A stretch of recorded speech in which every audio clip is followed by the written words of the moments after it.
There is no evidence for God. That's a popular atheist slogan, and it's dead wrong.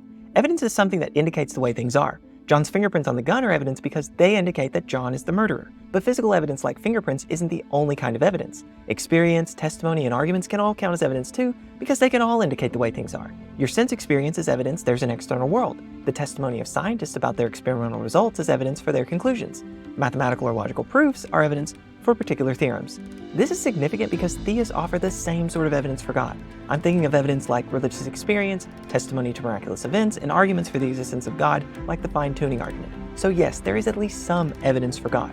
Perhaps you think there isn't sufficient evidence for God, and that's fine, but let's at least acknowledge that there is some evidence and put this old atheist slogan to rest.